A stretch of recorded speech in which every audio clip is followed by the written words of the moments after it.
ඔන්න ඉතින් අද මම ඔයාලට ගෙනාවා How to Train Your Dragon movie එකේ Toothless වල. Toothless කිව්වට මෙයා ඇත්තටම Toothless නම් නෙමෙයි. හැබැයි මේ බයික් එක fully design කරලා තියෙන්නේ ඒ movie එකේ ඉන්න Toothless විදිහටම. මම ඒ වගේ දෙයක් කිව්වයි කියලා ඔයාලට තේරෙයි මේ වීඩියෝ එක අන්තිම වෙනකන් ඉඳියොත්. ඉතින් මේ බයික් එකේ සිංහලෙන් කියනවා නම් අම්මට සිරි වෙන්න carbon fiber parts තියෙනවා. ඒ වගේම after market parts තියෙනවා. ඒ වගේම මේ බයික් එකේ engine specs වලට යන්න කලින් මම ඔයාලට මේ බයික් එක Toothless වගේ design කරලා තියෙනවා කිව්වයි කියලා කියන්න. ඉතින් පළවෙනියටම ඔයාලට බලා ගන්න පුළුවන් මේ බයික් එකේ headlights දෙක ඇවිල්ලා තියෙන Toothless ගේ ඇහි design එකම. ඉතින් ඔයාලා දන්නවනේ movie එකේ ඉන්න Toothless කියන ඩ්‍රැගන් තන්නේ කළු මකරෙක් කියලා. ඉතින් ඒ විදිහට මේ බයික් එකත් ඔයාලට full black design එකකින් වගේම ඔයාලට මේ බයික් එකේ පිටිපස්සටවත් බලා ගන්න පුළුවන් පිටිපස්සේ සිරාවටම Toothless වගේ කෙනෙකුත් ඉන්නවා. ඉතින් ඔන්න ඔය හේතු ටිකත් එක්ක ඔයාලට බැලු බැලමටම පේනවා ඇති මේ බයික් එක fully design කරලා තියෙන්නේ Toothless කියන මකරගේ design එකටමයි. ඒ වගේම තමයි මේකේ after market parts ගැන කතා කරද්දි mainlyම පට්ටම loud TOS exhaust system එකක් බලා ගන්න පුළුවන්. මම වෙනද කියන වගේම මේකට පට්ටම loud කියන්න හේතුව තමයි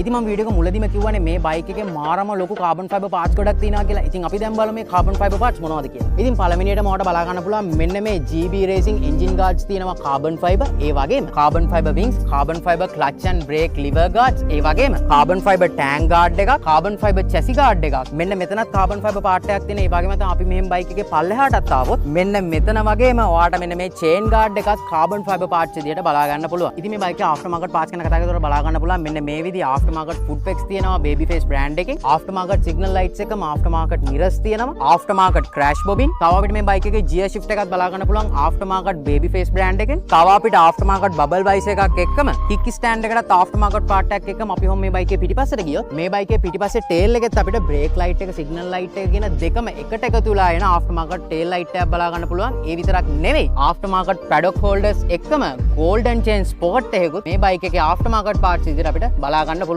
ඉතින් දැන් අපි මේ බයික් එකේ engine specifications වලට આવත් මේ බයික් එකේ එන්නේ 999cc liquid cooled engine එකක් වගේම මේ බයික් එක RPM 12500කදී horsepower 182කුත් RPM 10000කදී newton meter 112ක torque එකකුත් අපිට මේ Toothless ගේ බලා ගන්න පුළුවන්. ඉතින් දැන් අපි හොම් මේ බයික් එකේ front එක පැත්තට ආපුවා පොඩ්ඩක් ආවොත් front and rear tire conditions අපිට 80ක condition එක බලා ගන්න පුළුවන් වගේම තමයි මට කියන්න අමතකුණානේ මේකේ මෙන්න මෙතනත් after market part එකක් තියෙනවා. දැන් අපි මේ බයික් එකේ mileage එක කොහොමද කියලා බලමු. මේ බයික් එක කිලෝමීටර් 13010ක් දුවලා තියෙනවා. ඒත් එක්කම ඔයාලා දන්නවා ඇතිනේ ඉතින් 2014 R1 එකට traction controls උත් වෙනවා කියලා. ඉතින් ඔයා R1 එක purchase කරන්න හිතාගෙන ඉන්න කෙනෙක් නම් මං හිතන්නේ මේක තමයි bestම choice එක. ඒක කියන්න හේතුව මේක මාරම after market බඩු ගොඩක් එක මේ බයික් එක සෑහෙන හොඳ condition එකක. අපි කියන්නේ cheese condition කියලා. අන්න ඒ condition එකේ තියෙනවා. ඉතින් ඒ වගේම තමයි ගොඩක් අයගේ dream එකක් R1 තියෙන අයගේ dream එකක් තමයි මෙන්න මේ TOS exhaust එක. ඉතින් ඒකත් මේකේ තියෙනවා. ඉතින් ඔයාලට මේ බයික් එක ගැන තව වැඩිදුර විස්තර දැනගන්න ඕන නම් මම මේ වීඩියෝ description එකේ ඕන එකේ contact numbers එක හැම විස්තරයක්ම දාලා තිනවා. අනිවාර්යෙන් ගිහිල්ලා check කරලා බලන්න. එහෙනම් අපි දැන් මේ Toothless රයිඩ් කරලා බලමු